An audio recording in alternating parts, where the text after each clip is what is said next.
विषय राजनीति विज्ञान अध्याय 14 स्वतंत्र भारत में लोकतंत्र और राजनीतिक संस्थाओं की कार्यप्रणाली पढ़ेंगे। ठीक है, आज हम इस अध्याय को आगे से पढ़ेंगे।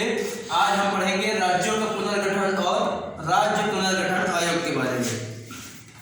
तो भारत एक संघीय राज्य बनेगा और उसके तहत राज्य सरकारें होंगी। ठीक है, मतलब भारत एक संघीय राज्य बनेगा और वहां पर राज्य की सरकारें होंगी।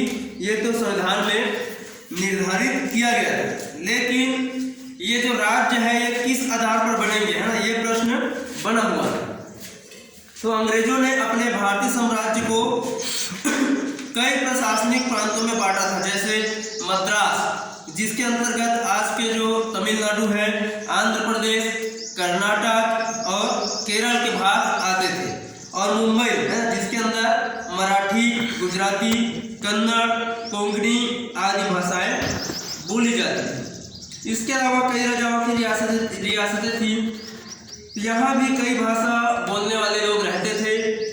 उदाहरण के लिए हैदराबाद के निजाम के राज्य में उर्दू, तेलुगु, मराठी, कन्नड़ भाषाएं बोली जाती थी।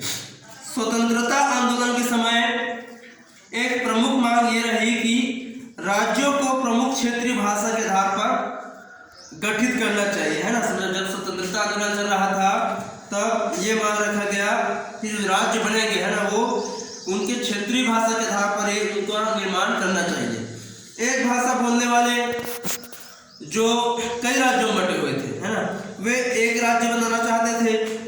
1917 से ही कांग्रेस पार्टी ने इस मुद्दे पर अपनी प्रतिबद्धता जाहिर कर दी थी कि आज़ादी मिलने के बाद भाषाई आधार पर राज्यों का पुनर्गठन करेगी।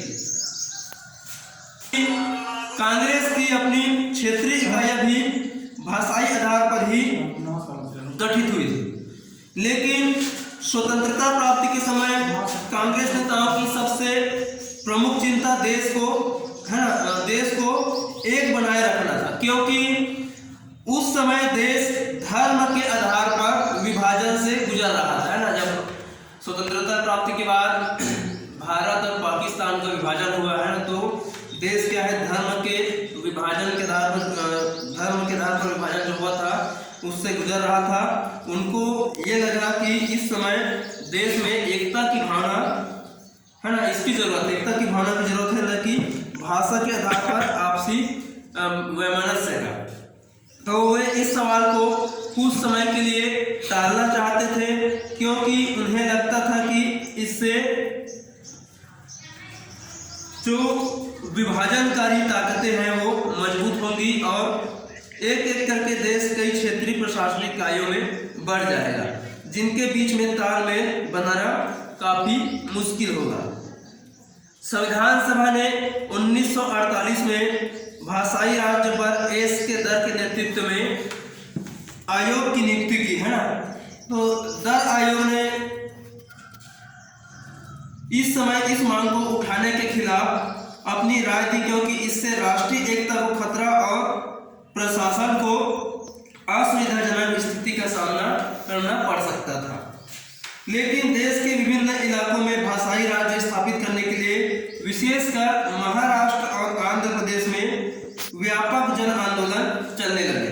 1952 में तेलुगु भाषी स्वतंत्रता सेनानी पोट्टी श्रीरामुलु ने अलग आंध्र राज्य के समर्थन में आमरण अनशन शुरू कर दिया। ठीक है, 1952 में तेलुगु भाषी स्वतंत्रता सेनानी पोट्टी श्रीरामुलु ने अलग आंध्र राज्य के समर्थन में आमरण अनशन शुरू कर दिया और लगातार 58 दिनों तक अपनी मांग पर डटे रहने के बाद उनकी मृत्यु हो गई।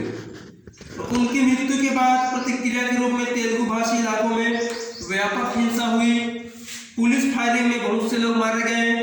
इस घटना के बाद सरकार झुक गई और उसने अलग आंध्र प्रदेश की मांग को मान लिया।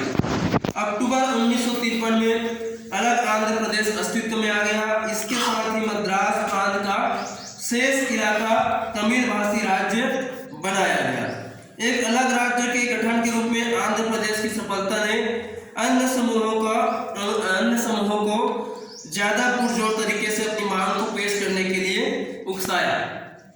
तो भाषा के आधार पर राज्य बनाने में बहुत सारी कठिनाई आती है ना।